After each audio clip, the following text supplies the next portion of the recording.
Welcome, everybody, to a very special election edition of Cocktails and Crime Analysis. My name is Charlie Gibberti, and joined always by my drinking buddies, Jason Elder and Kassie Langdon. Kassie, we'll start with you as the newest member of the show. What are you drinking tonight? I am drinking a very fine Portuguese wine in my favorite cup that I painted in college. Nice. Ooh, that's crafty. Thank you. Are you a red or a white? White. Ah, you like the sweet stuff, huh? Yeah, got a sweet tooth for sure. All right. I can get down with that. Jason, what about you, man? I'm drinking a little bit of club soda and a whiskey, and it's a blackened cask strength right here is the bottle that I am drinking out of tonight. So. You know, I had an old-fashioned last week, and for the first time ever, I saw a bartender make it with club soda, and I was, like, offended at first as an old-fashioned purist. I was like, the hell did you just do? That was all right. I'm going to have to start experimenting with that in my little home lab here. Not gonna lie, if I ever branch out in alcohols, I definitely shop by how the bottle looks. I know you're not supposed to judge a book by a cover, but I don't understand alcohols, so I'm just like, oh, that's pretty. We'll try that one. Well, then chances are you would never try Zabrovka bison grass. This is a delicacy in Poland, I'm told. Some business in Poland in my day, and a friend of mine brought back a bottle of that. I think they just call it bison grass. And so I don't know if that is the type of a drink or if it's like a flavored cordial or a vodka, but you put a little bit of apple juice in it and it's actually pretty yummy. And I'm not usually a clear liquor guy. Is it bison grass? Like it's strong, like it would take down a bison? Because I'm a little concerned. I don't ask questions when it comes to European food or a drink. It tastes good, so I'm not going to ruin it. And I've got like several bottles of it now, so... If somebody were to tell me something awful about why it's called bison grass, I would be out like $60. No, so. it's they used to have those public service announcements that the more you know. It was like the Saturday morning cartoon. When it comes to that, it's like the less you know. It's better the less you know, the better. Your ignorance is bliss. Absolutely. Yeah. European liquors in all seafood. I don't want any questions answered about it. I just want to know whether or not it's delicious. Yeah. I also don't want to have seafood in like Kentucky. Like it's not fresh. That's a whole nother batch of questions. Like how exactly did it get here? Yeah. Well, guys, we got a lot to talk about. As I said at the beginning of the show, this is an election special because this is an election year. And no, we're not talking about the election no one cares about in Washington, D.C. We're talking about the cool kids elections at the International Association of Crime Analysts. And this year is particularly special because the president's seat is up for election.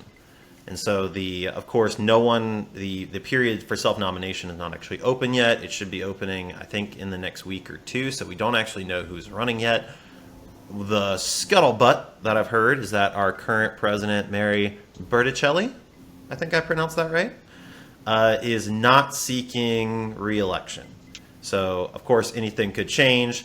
I want to just go ahead and make the disclaimer here that none of us are part of IACA executive committees. Like, we don't know what's going on behind closed doors or anything like that. So anything could change. But as of right now, we don't know who the nominees are going to be, which makes it a really great time to have conversations about IACA and what we'd like to see out of the next president. And so I'm going to throw it around the horn here a little bit and just kind of ask you guys, so what do you want to see out of the next IACA president? Jason, we'll start with you. Okay, lots of pressure there. I want to set this table a little bit with a little bit of it, I guess, a history lesson. And I want to go back about 10 years. And I got up the past presidents from the last 10 years for IACA. And so we start with Susan Hammond resigning abruptly in 2015, and scandal, what I call the Civil War a lot of times on my show, is what was going on. Carolyn Cassidy takes over. Next election, Noah wins beats Carolyn in an election. Noah, I think, stayed on for about a year, maybe a year and a half. A little bit of turmoil there. And then Jim Mallard takes over. Jim Mallard, through no fault of his own, the first conference had a hurricane, couldn't make the conference. The second year, his twin daughters were born, couldn't make the conference. And then he doesn't seek any re-election or to have a first election kind of thing, because he took over for Noah. And then you get Mary. My whole point in saying this, when Mary took the presidency over in 2019, there was a lot of uncertainty. There was a lot of the ship had some baggage, if just to put it mildly. And what Mary's been able to do with the executive board over the last 5 years is really manage the ship well, and it's a very sound ship now compared to what it was when she got there. And kudos to her and that whole administration. And I think what's nice about that now, as we talk about the next IACA president, is whoever that is has a great platform to leap forward from. And so one of the things I would like to see is more innovation. And I feel that IACA does a really good job of administrating the association. So the certification committee puts on the certification test, the election committee does the things with elections, training does the training. The people have their jobs and know what to do. But when certain things come up, like Nikki North posts on the forum that she's interested in real-time crime center stuff, instead of that becoming its own committee, what should have happened is that become a committee inside IACA. And different ideas, open source is another good one. AI is another good one. Should have its own committee. You have a series. You have all the minds and subject matter experts creating these committees to help guide not only the association but everybody in law enforcement for that matter. So I think there's definitely plenty of opportunity to take that leap forward, do stuff that like we haven't done before. And even the committees, just make this real quick, even the committees, I'd like to see them be, instead of just administering their committees, do more outreach. Find cities, find analysts that don't know anything about their committee and reach out to them and see what they can do to get them on board, right? And I guess a good example of that would be, I'm going to pick on certification a little bit. And, certification, you got that whole thing of administrating, but then, okay, go out and talk to all the regional associations, every single one of them, and talk to them about certification and why they should get certified and how they can sign up and all that other stuff. Be a little bit more proactive instead of just waiting for somebody to apply for the certification process. I mean, it's just something like that with I think a little bit of a leadership from the president to push a little bit more of a business model there, I think would go a long way. And I think it's like this kind of leaping forward that I'd like to see. And as far as the job that Mary's done, taking over anything in 2019 sucks. Because, of course, she never got a normal year until here we are at the very end. So that was a tough job. Kassie, what about you? What do you want to see out of the next IACA president? Yeah, so I mean, I understand that there's a lot that goes into these associations, right? I'm on the board for the Carolinas, so I know that there's so much that you do. But honestly, as someone who's been a member for IACA for a long time, I feel like I don't know what they do, right? I don't know what the committees do. I don't know how you get on a committee. I don't know, when these are posted because I've never seen them posted. So I guess my big thing would be just improvement on transparency and communication. I have seen certain openings and fillings on the board because I pay attention to the website pretty frequently, and I see something come open, and then all of a sudden there's another name there. I'm like, well, how did they put their name in the hat? Did they email someone? Is it like somebody? So I don't know how that works, and I think we could get a lot more analysts involved if they knew those opportunities were available and what exactly they were, what the benefits were. I know generally what some of the committees are, but how many members are on each committee? I feel like this is basic information that we should know as members. Going a step further with the transparency, talking about finances, we pay these dues, and obviously some of that goes to putting the conference together. But outside of that, where as a nonprofit, I just expect to be able to see more detailed explanations and breakdowns of where the money's coming in and out. I know they do post a little bit on the website, and I did attend the most recent board meeting. They told me I could read it out to the treasurer if I wanted more information, but I think that's something that should just be kind of posted, maybe at least quarterly. It doesn't have to be down to line items. I'm not expecting anything ridiculous, but more than what's on the website, and maybe any kind of explanation of any great deficit or gains, oh, we didn't do so great in this training or this conference this year, so we're a little bit lower, or we bought the website, or we put out the book, or whatever it is. So logically, be like, okay, that makes sense. Or, hey, we did really great this year. We have extra money. Maybe we'll put that towards this. That way, when dues are raised or training fees are raised, we're not, raising red flags in our mind as an outsider, not knowing what's going on, right? And that it helps to reduce or eliminate rumors when you're more transparent. Yeah, and where you put your money shows where your values are, right? Yeah. And so, I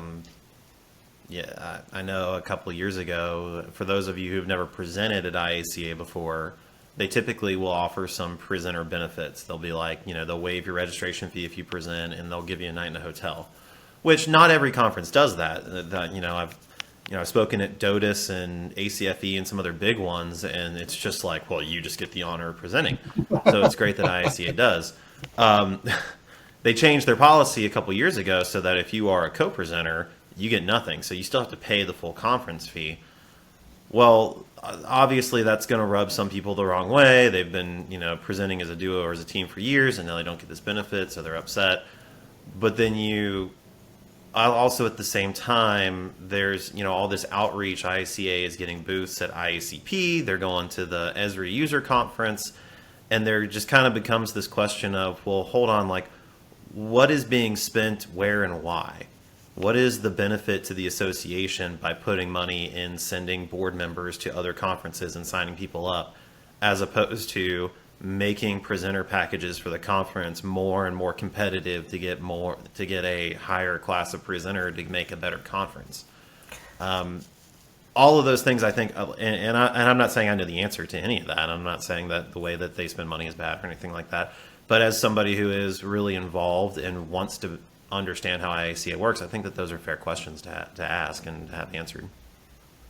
Yeah, and I think that it kind of connects in with the communication. So I feel like certain things they put out really well, but one thing, the fact that you can attend the front half of a board meeting before they go into a closed session, I just found out about that very recently, and that's why I attended last one, because I do want to be involved and know what's going on.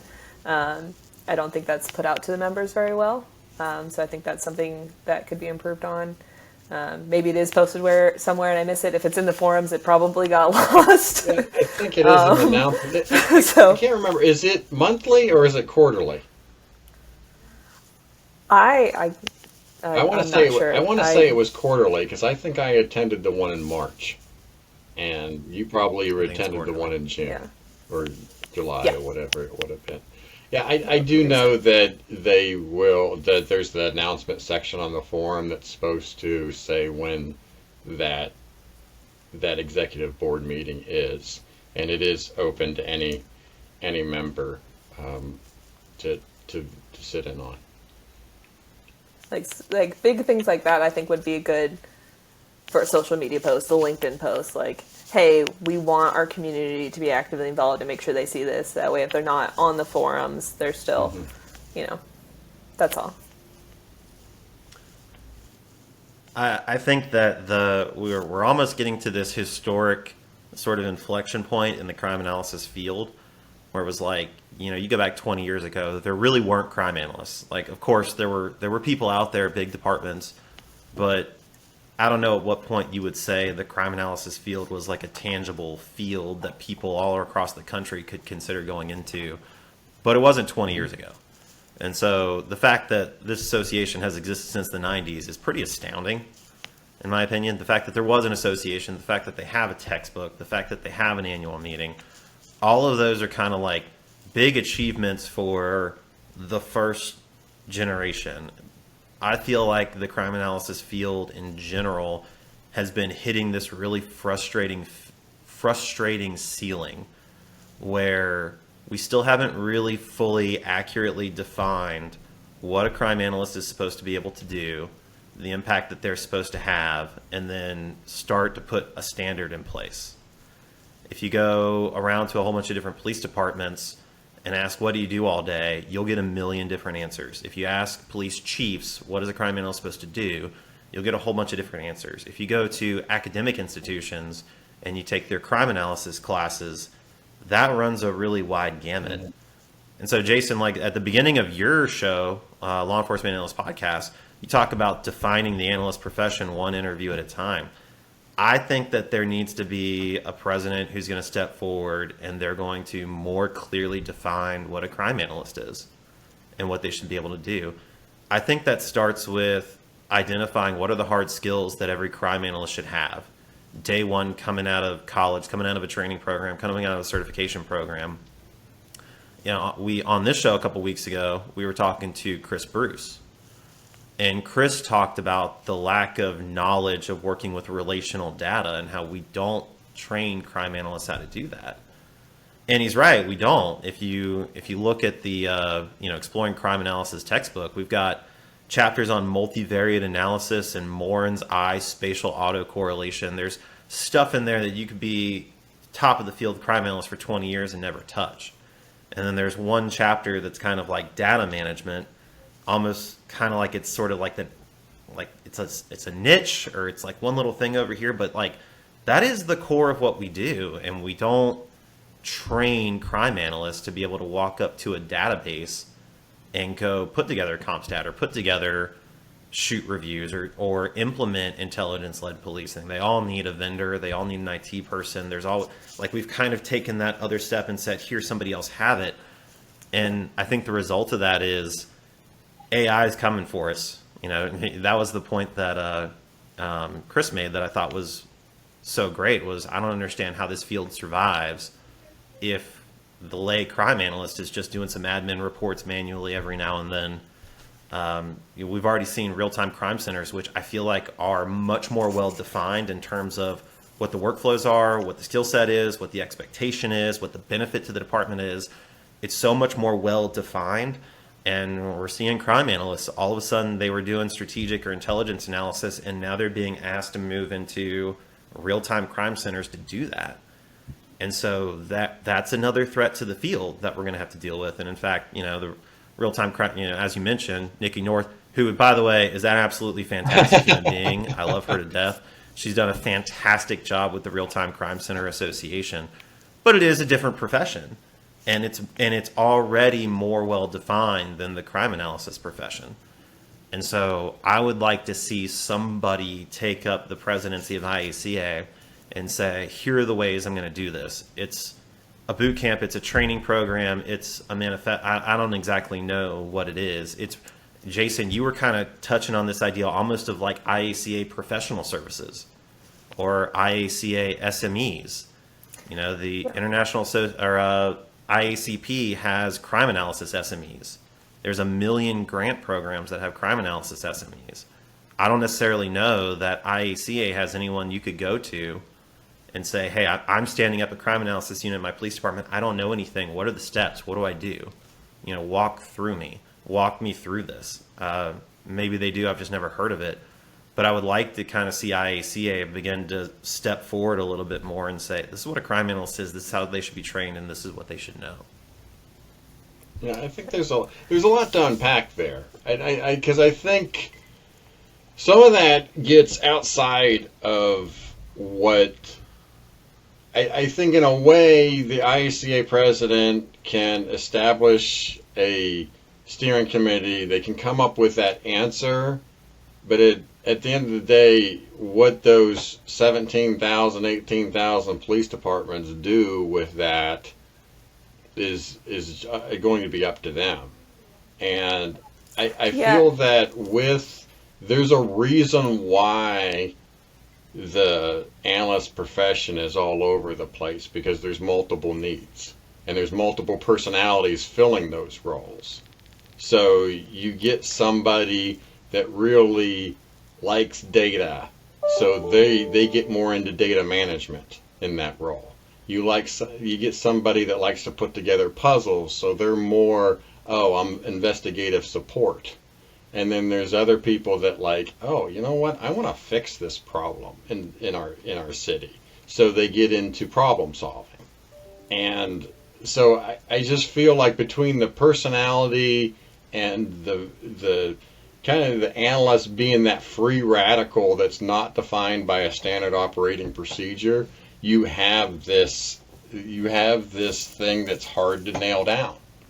And so it's kind of the nature of the beast in a way. It's going to be really hard to, if it was easy to define, I feel that it would already be defined type of thing. I think that and of course I always take it back to the sworn thing, so it's just, so a police officer, everyone knows what a police officer's role is. And there's still different ways that a police officer can go. They can be a canine, they can be vice, they can be, but the base definition of a police officer and what that role is still well understood everywhere you go. So I think there is still room to establish a base definition and skill set and have there be tracks based on the different personality and niches that you listed. But at least there's a base standard of what an analyst is. And so, there's resources on the website, like the BJA, with the different learning paths and stuff like that. How do we essentially make an updated version of that, maybe, that includes more of the hard skills in there? I don't have the answer either. I do think it is possible. Yeah. I think it also comes down to the number of analysts at a department, right? If you're the sole analyst at the department, you are the jack of all trades. You are doing all kinds of stuff. If you're at a big department, you are focusing probably maybe on one or two things type of thing. And that's a big difference. Whereas I get your point with a police officer in a small town versus a big city. There's a lot of similarities there, but there's also a lot more of them. Like a lot of times, there's only a handful of analysts at a police department, so it's not like this. There's so many of them around, and they all can take different pathways. There's very few analysts, relatively speaking, per department.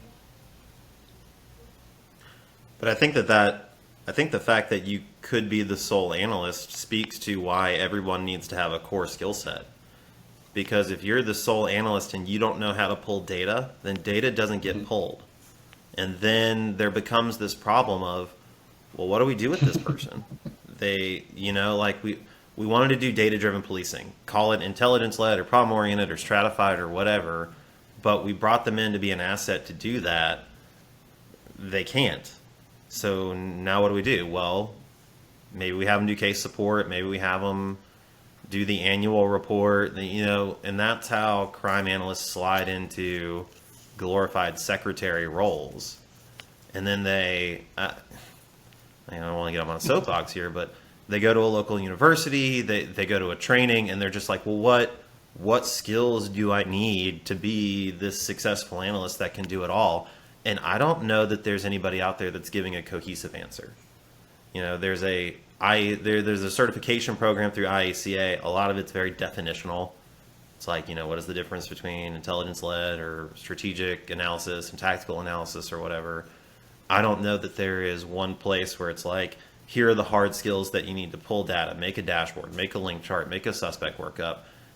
Here are the products that you could create to support stratified policing. But if you're more in a traffic-oriented department and you're doing DDACs, here are the products. Like, I don't know where that goes. You almost have to find this weird amalgamation of different associations and sources and trainings and vendors and try to stitch it all together on your own. And that's a really big obstacle that I think IACA could play a role in fixing. Yeah, it still does amaze me. I hear on the show a lot that a position was created, we want an analyst, the analyst goes through the interview process, and they're like, okay, go. Like, that's what they were told. Like, I was like, you created this whole position and you didn't have any kind of structure or goals or anything like that you want in place. I mean, I always excuse like 20, 30 years ago when there was this mad rush to get analysts because it was part of the certification of a police agency. But I am surprised that still happens in 2024. And I might have even said that on the last show. And they very often, departments in that position are very often in a situation where they can't pay more than an officer makes, and officers don't make a lot. So now you're looking at rookie analysts, younger analysts who don't have a lot of experience, and you're putting them into those roles, and they're the ones that you're saying, okay, go make an analysis program for our department. And it's a really brutal cycle, this lack of definition. Well, I think it is also, I'm just thinking, you're an analyst that's been on the job for 10 years. Maybe you're not even a part of IACA. Maybe the department is part of the IACA. You're a member. Maybe you're not a member. And then all of a sudden the IACA is going to say, okay, this is your role. This is how we're defining your role, which may or may not fit with what the analyst at that department thinks his or her role is. I mean, it's going to be... and it's like, why am I following this? Like, why am I following this? Like, this is, we do things differently at this police department. Like, I can feel the whole conversation going on because I've seen it play out. Yeah, I also think though that there are those that are looking for guidance that feel that it's missing, right? So if they want to ignore it, they don't want to pay attention to it, that's on them. That's up to them how they run their department, and that's fine. I hate to be the analyst that works there, but at least if we have something for those, even in that situation where they've never had an analyst and they have someone young in there that's reaching out for help and like, what are these base skills, and just like some kind of solid baseline instead of them having to go to a training here and now I've got to wait in a month and a half and I've got to piece together this training here just to get the basic skills to function in my role successfully. I don't know. I feel that there's got to be a way to set them up for success better than we are. And if they've got all the answers, they hardly need a professional association. Like if there's a department, if there's an analyst out there that feels like they've got it all figured out, then I mean, good for them. I will say this, like one of the struggles I think for the association, and again, I think is just naturally what happens. You become a new analyst, you don't know what you don't know, so you go out and you shotgun and you sign up for as much training, you consume as much as you want, as you possibly can, until you define whatever that role is and you get comfortable. Maybe that's 2 or 3 years into the job, right? So you go to the conferences, you go to the training. But then there's that point in time where like, you know what? I've established myself. I know what I'm doing in this position. I don't need, every once in a while I might need some help, some guidance on a particular problem, but for the most part, I'm good. I know what I need to do in this role. And I think for the next president, a challenge would be, how do you make the association valuable to those with like 5+ years of experience? Because we see it a lot at the conference. Every year they say, if this is their first time at the conference, please stand up.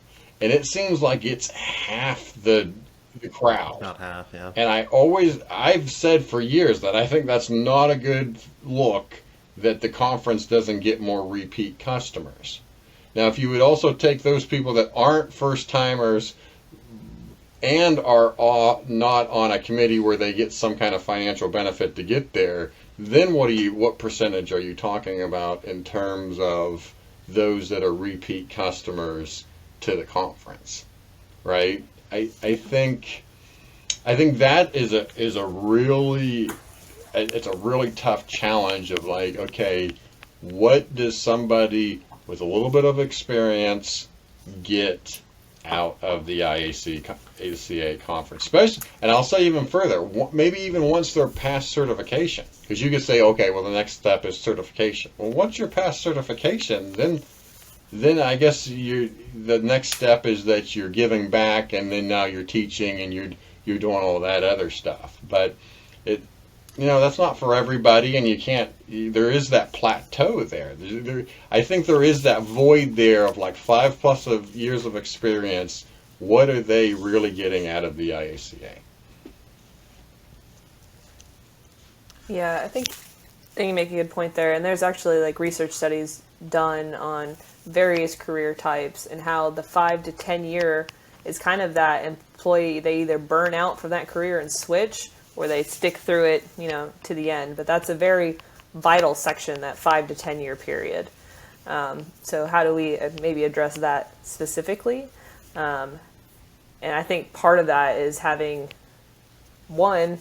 advanced training sessions that are genuinely advanced. Because it's literally something I'm dealing with right now, doing an advanced class with basic definitions. And 2, departments want, like you said, with the repeat customers, departments want the person they're sending and spending money on to have some kind of benefit. So it's great if they're teaching a class or if they're networking or whatever, but what else is the benefit if it's all intro level and they feel like they have those skills, right? So I've gone into, I don't know, maybe 50 different police departments, either mentoring or contracting through PSN or CAR or whatever. And I've run into analysts who have been in the job for 5-10 years, and they say, we're working hard, we're doing everything we can. And then I'll say, okay, well, show me what you're doing. And every department I've ever gone into that has any sort of data-driven policing meeting, call it Comstat or whatever you want, they hate it. The analyst hates it. The commanders hate it. They freaking hate it. And I will always talk to the analyst, and they'll always say the same thing. It's time-consuming. It's time-consuming. It takes all of our time. That's all 2 or 3 of us do every week. And I always say, have you thought about automating it? And they don't, I can kind of tell they don't even really know what that means. And so we'll work with them for a day or two, and we'll take this task that consumed 40 hours of their week, and now it's just a click of a button and it's done. And it's like, oh, we didn't even know that was possible. We thought we had to spend big money. And it's like, no, we just did use this with Microsoft Excel. But bring that back to the point of IACA. We certify analysts. We do not certify analytical units. And we don't make analyst champions. I have no sense of what, if I'm going to sit down and do Comstat, what should that look like from the analyst perspective? What does tier 1, tier 2, tier 3 look like in terms of how we work? Because most analysts who are doing that, they're going through the front end of their RMS, they're manually pulling out a sheet of data, and then they're manually making a table of numbers and graphs and charts and stuff. And there is no exemplar that says, no, the better way to do it is this way. And it's actually And this is why you should learn SQL, and this is why you should learn Excel, and this is why you should learn Power BI. We've never put that together for the field. At least, none of the associations. You know how DDAX brings together both the police chief and the analyst? Supposed to. $1 million idea is that you bring together the analyst and the IT professional at that department.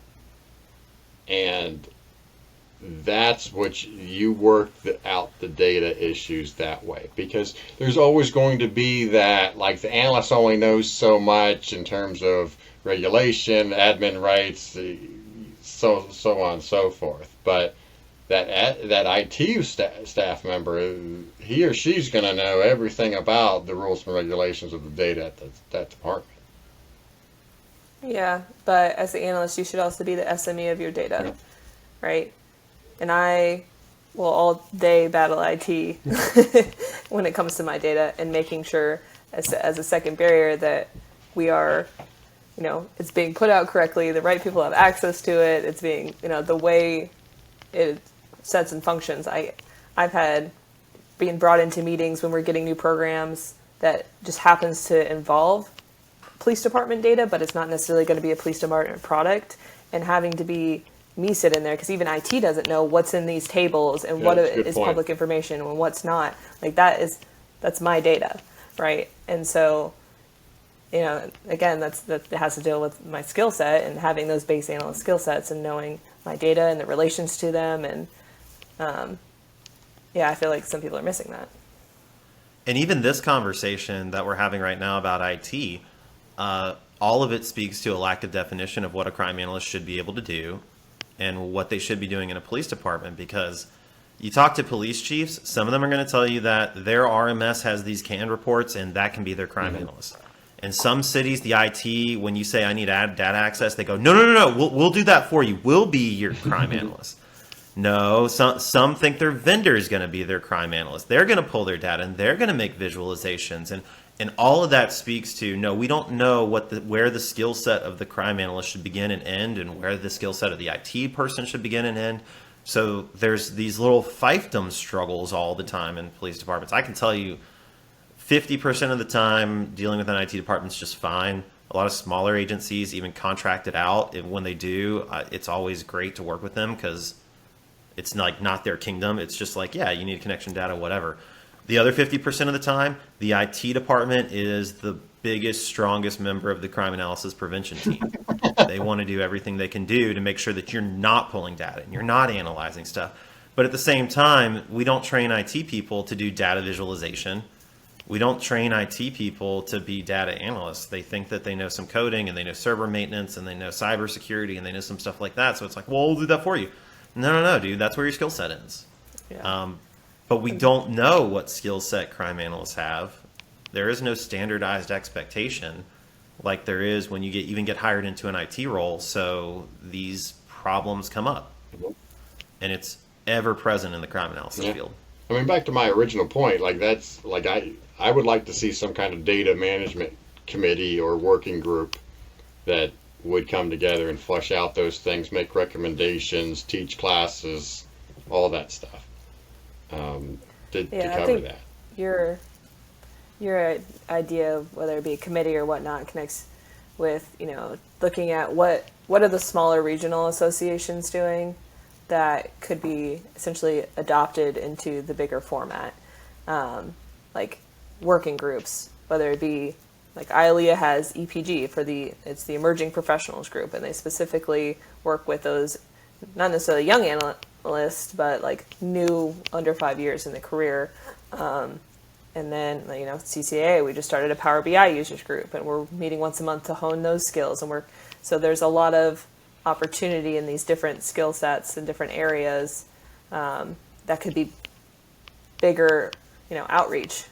So that is a fantastic segue to our second topic of the evening.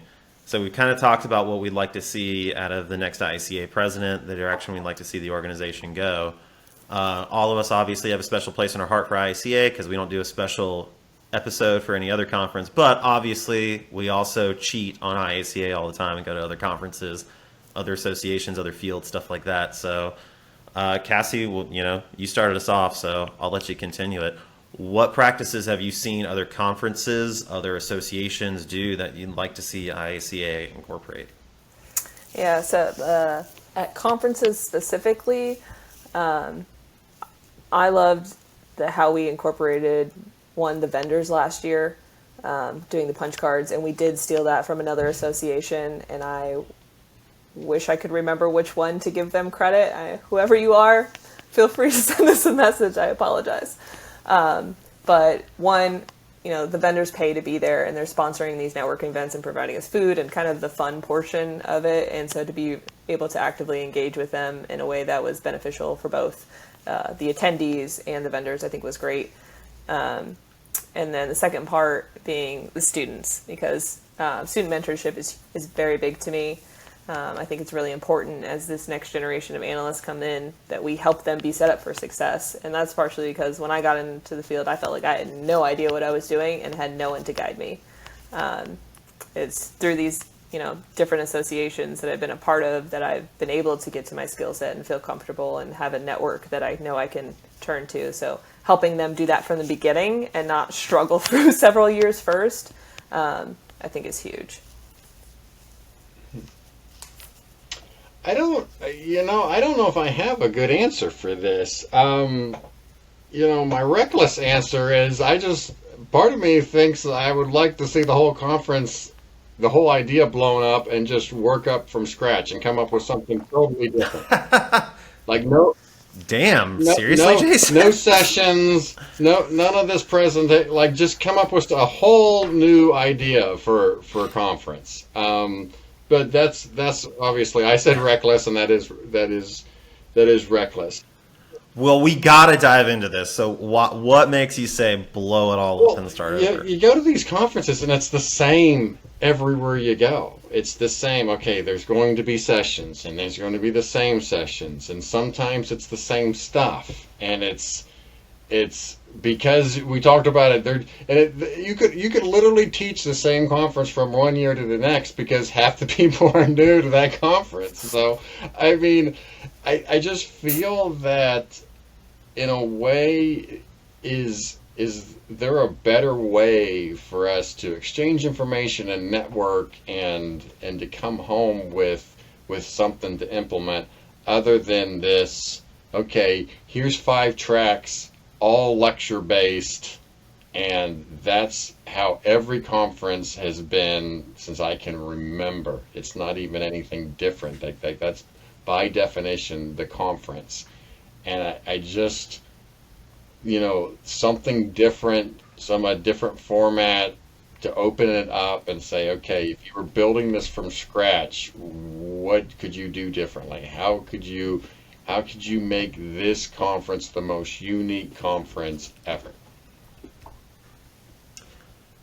I do want to give Danielle Martel and Julie Romano a little bit of credit here because you and I have talked about this all the time, where it's like, we want you to come speak about automation end to end at our conference. Great, you've got an hour. It's like, well, how am I supposed to...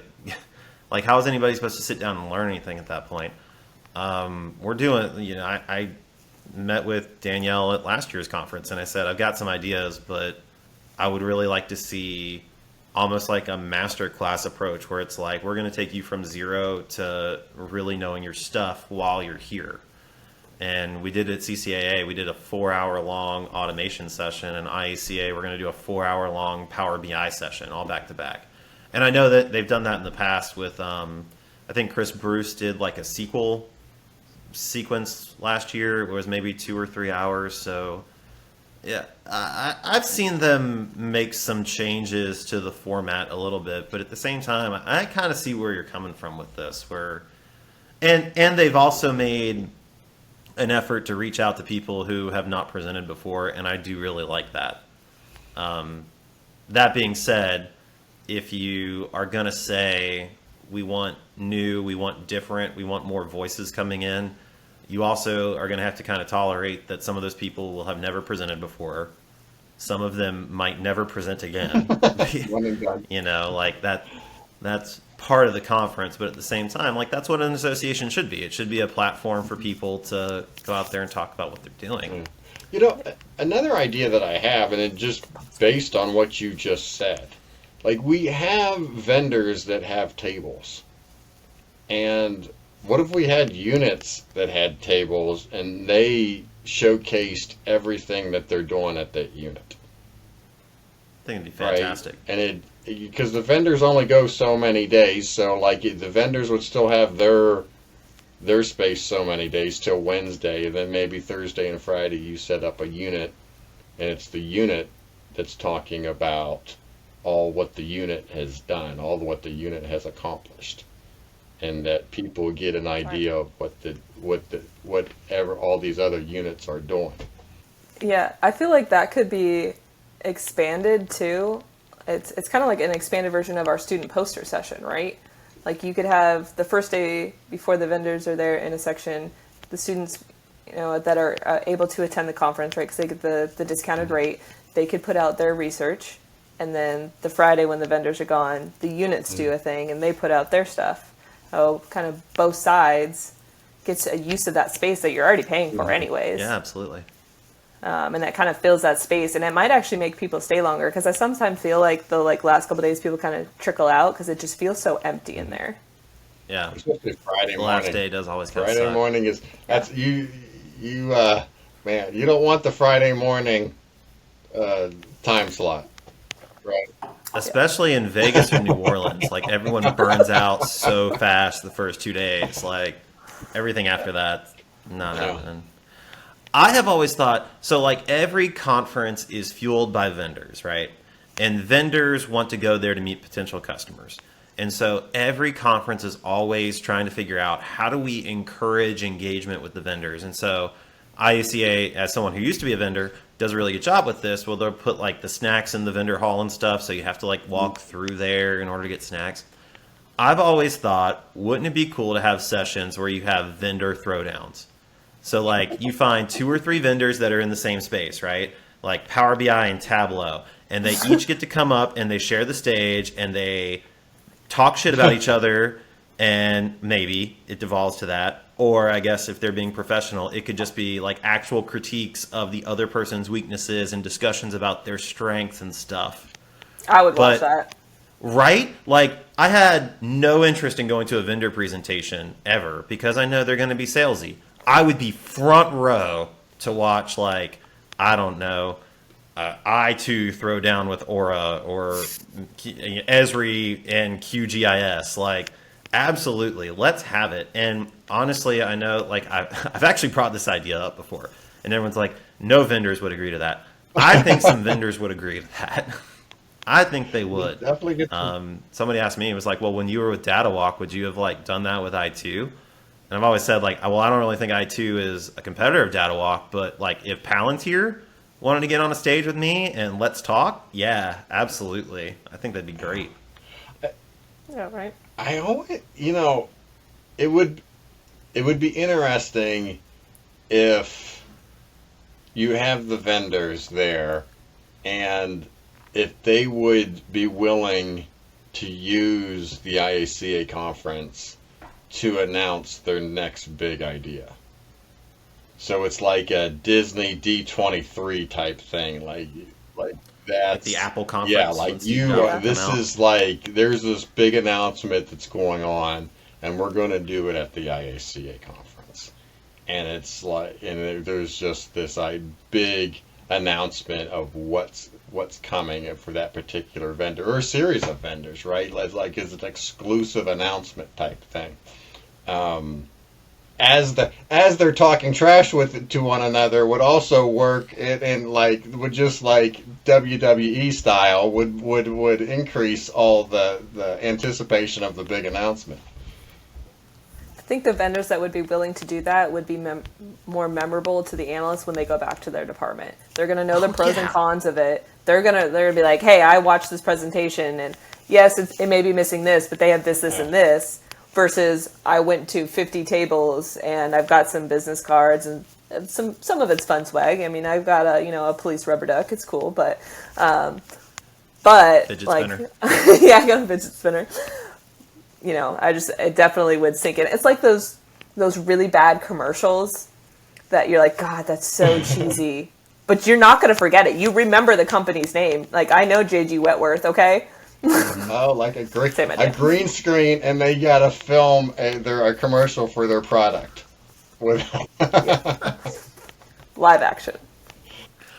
I know it's a question about associations and not about conferences, but since we seem to have gotten on to the what do we want to adopt from other conferences front, before I die, I want to see an analyst give a keynote at an analyst conference. That's the one thing I want to see. And I understand that they get chiefs of police and mayors and stuff, and all of that's cool, but you go to the International Association of Chiefs of Police, a chief of police gives the keynote. You go to the American Association of Certified Fraud Examiners, a fraud examiner gives the keynote.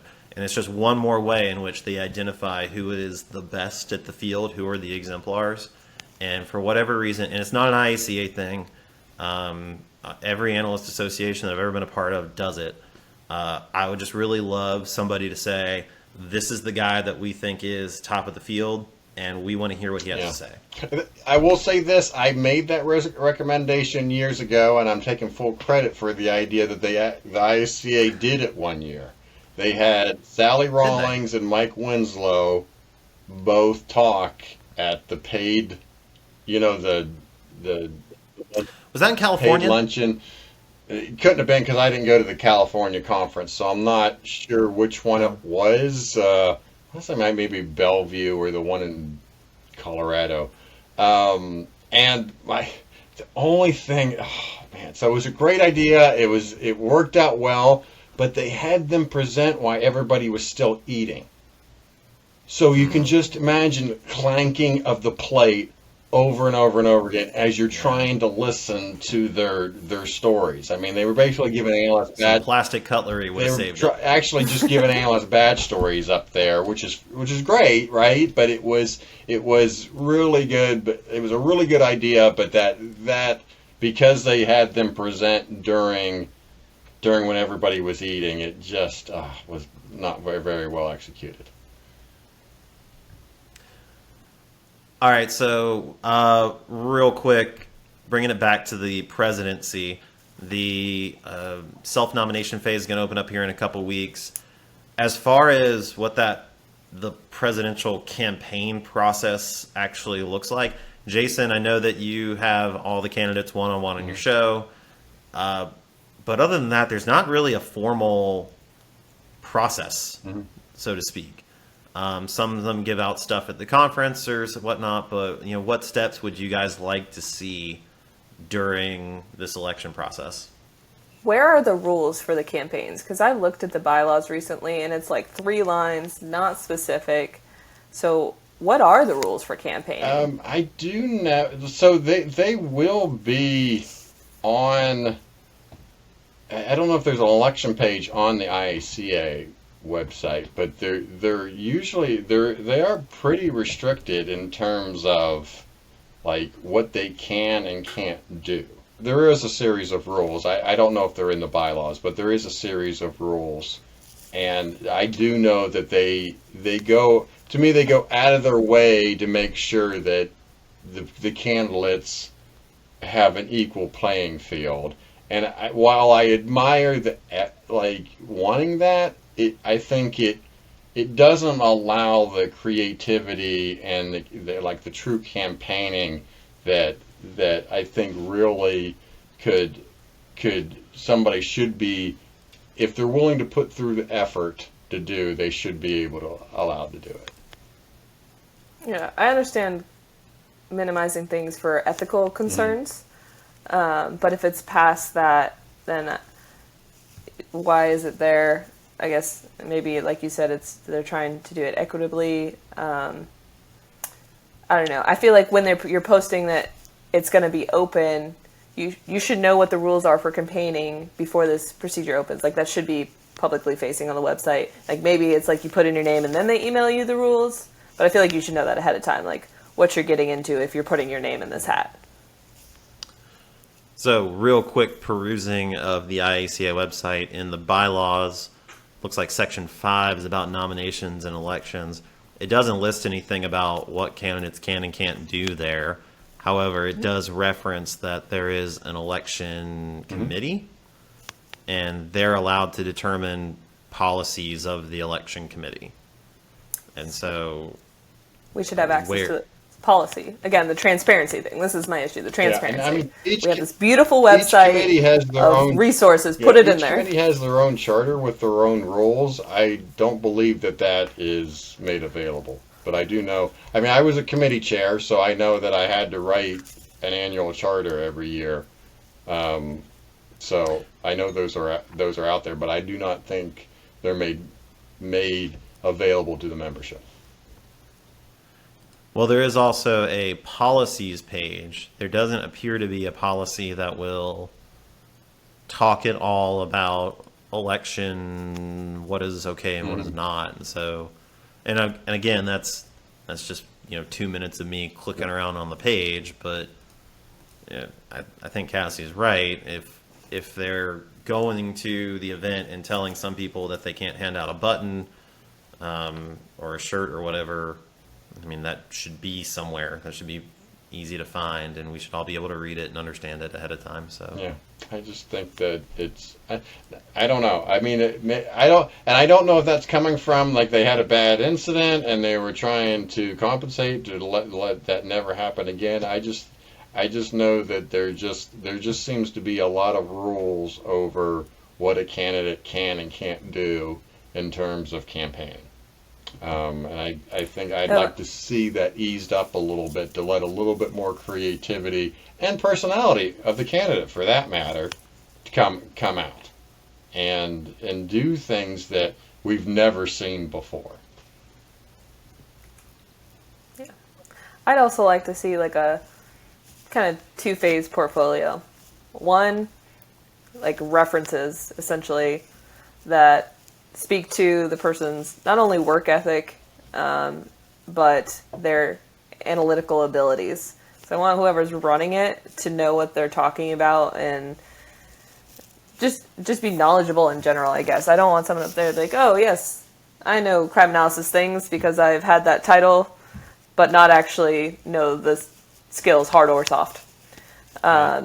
So references from other people that they've had either an impact on or they've mentored or maybe something they've worked for and what they've done, along with some kind of portfolio of here's some different examples of things I've done, whether it be link charts or kind of like the product competition examples, but like in their own packet. Here, look, here's what I can do. Here's how I've helped other people and them confirming that I'm able to do this and that I didn't just steal this from somebody else.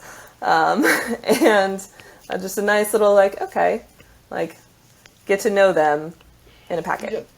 Yeah. Another thing I'll add to this is some of it is like, obviously you have bylaw rules, and then you might have committee rules, and then you might just be asked not to do something, right? And while it may not be a rule, you were asked to do it. And so then you're at that point, I'm like, am I going to just play nice because I was asked not to do something, or am I going to be rebellious and say, no, I'm doing it anyway? And I think that a lot of bias comes in that way with candidates if people are being asked or not asked when it's not actually a rule. If you don't want it done, it needs to be written down. Because then you get into all kinds of other issues. And then we're dealing with the ethics committee and not the elections committee. So well, I mean, I don't know. I mean, if someone, if so just asks somebody not to do anything, there's not going to be an ethics violation against that. They just ask them not to do it. Well, if another candidate is allowed to in some form of fashion, and maybe they're not asked, that's what I'm saying. Like, if like this year you can, and next year you can't, or next election you can't because it wasn't written down, and now someone else feels like their chances or they lose the election and they feel that Sure. has an impact. You see how we're getting into these we're creating this drama that doesn't need to be there. Yeah, no, that's the thing. I thought you would, I was just talking about somebody's doing something that somebody doesn't like, and they just ask them not to do it. Yeah. And then they're put in a spot. Well, whether am I going to continue to do this, or am I, whatnot? Like, so. There's also this when you start getting into this whole, well, we have to make everything fair. I don't understand how you do that when you've got people running for re-election. So, Mary is not running for president again. But if she were, nothing would stop her from basically using the entire conference as a vote for Mary platform, right? Like, she can give the keynote address and she could talk about how great she is, and she could put herself on the agenda 4 or 5 times, and I'm sure there are other positions throughout the IACA that would have that kind of pull because they are recognizable and they are, volunteers who are giving their time. So, I mean, just by putting these rules in place that says, no, you can't, I don't know, do whatever. You can't go to a regional association. You can't have a button, whatever. You're already biasing this towards incumbents. And I think that's a tough thing to deal with. Yeah. Yeah, so I guess the question is to IACA, where are the rules? I want to see them. In the academic world, whenever they're interviewing somebody for a professor position, it's not uncommon for them to, of course, everyone already knows like your work portfolio because they publish those things. Yeah. And so your Vita has all these publications and you can talk about your research and they'll do an interview, but they'll also frequently have you do 2 presentations. One being a presentation of a piece of research that you've done, and another one being teach a class to a group of students. And really good grad programs will open those up, not just to the hiring committee, but to all of their grad students too. And it's kind of this opportunity for everybody to see what this person's all about, see what they can do, and everyone kind of give their thoughts. And there are some people who are really good at doing research, but then you put them up and you try to teach, tell them to teach a class on something elementary and they absolutely fall apart, or vice versa. I think something like that would be fantastic, where it's like, and I don't necessarily know how practical this is. If we wind up with like 8 people running for president, could you do this? But, a meet the candidates speaking slot at the conference? There usually or is. a webinar? There usually is. Yeah, there usually is a meet the candidates session. Yeah, but is that a platform where a candidate gets to get up and they've got an hour and they talk about their vision for IACA and what they've done before and whatnot, or is it here are your 4 candidates and it's kind of a networking I think it's a combination of both. I think they do get a chance in the beginning to speak, and then it is a Q&A type thing. Is how.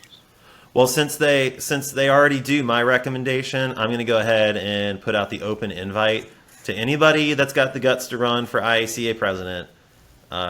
Jason's going to do you the one-on-one interview. That'll be great. I want all of you to come on this show, and we're going to put together a series of drinking game challenges to see who really deserves to be the president of IACA. Or we'll do one without Can drinking. you finish it an would Excel be interesting formula? just to have all the candidates on all at once. We could host a There you debate. go. We should absolutely host a Yeah. debate. So one All right. one last thing on this topic, and I'm curious to get you two's take on that. Should the dues increase? Yes. Yeah, so I know they just increased training. I think it would have been better, and this is without knowing any in-depth on the financials, so we've already had that conversation, to increase dues slightly because they haven't changed in a long time, and then keep the training affordable for those, because I feel like, one, how many members do we have with, raising it $5 could have equated to the same as what they raised that training to, it would have been spread out more maybe. But yeah. I just don't understand. So it's most business models have some sort of incremental price increase every year. It's really unusual that there is any product out there whose price just never changes. And I don't know how, is it like $25 to join IACA? It's $25 and it has never changed. Right, since Yeah. like 1993. Is it 89 or 90? I can't remember I'm getting my years confused. But yeah, it's been a while. I think you need to keep it affordable for analysts, but at the same time, IALEA does $50. Correct me if I'm wrong. Other associations do 40. Like I've seen, there's a reasonable increase range that I feel like could help without harming analysts. And I guess the counter argument to that is, well, if we increase it, fewer people will be members of IACA. I just don't see that being the case. If we're talking about an increase of $25 to $50 or maybe even $100, I don't see a mass exodus from IACA coming as a result of that. Most of the people who are in there, I'm guessing, probably don't pay it out of their own pocket anyway. Yeah, I think of smaller departments and their budgets are a little bit more strict, but still, I think under $50 or under is still reasonable. Especially if I feel like they're increasing what's in the webinar library that you have access to. So that there's these benefits.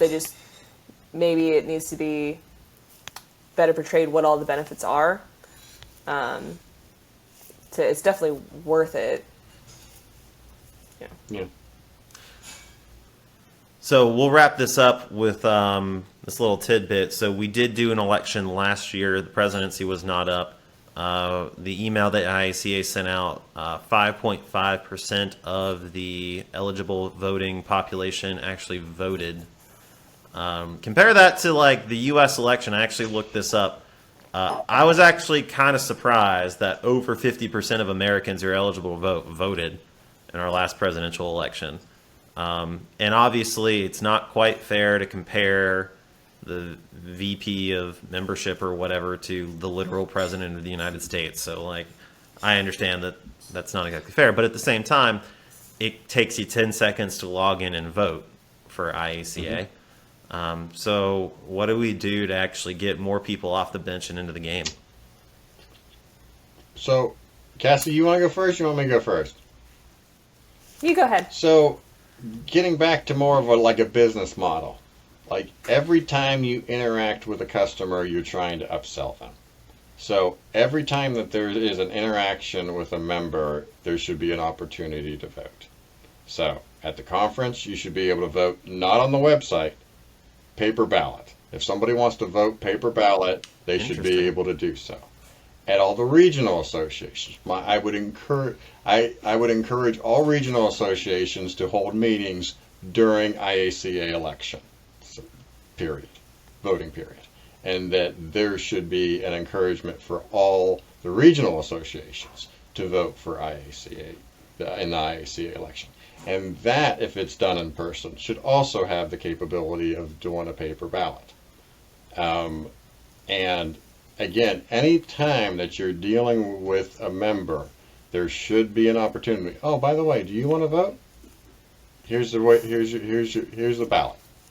And I don't know what it is in terms of why people don't vote, whether they just don't care, they don't want to log in. You're right, it's not hard, but they're still not doing it. And so, but to me, I think it's got to be one of those proactive things that, make it difficult for them not to vote. Yeah, that was kind of my segue, is dealing with regional associations, how we can better partner with them. And I think that's great, hosting a meeting during that time frame. That's a great idea. Another thing is, most states have some kind of fusion center.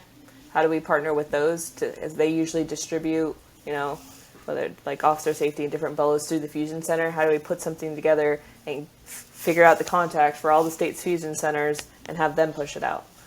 I know it happens some places. We do it locally through Maine, but is everywhere doing that? I don't know.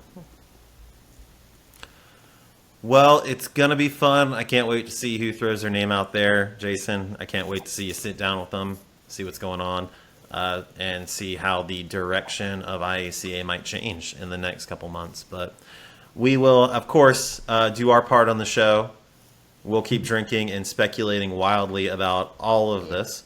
So please join us next time. We've got a great show lined up for you. And everybody remember to get out and vote for IACA president. All right.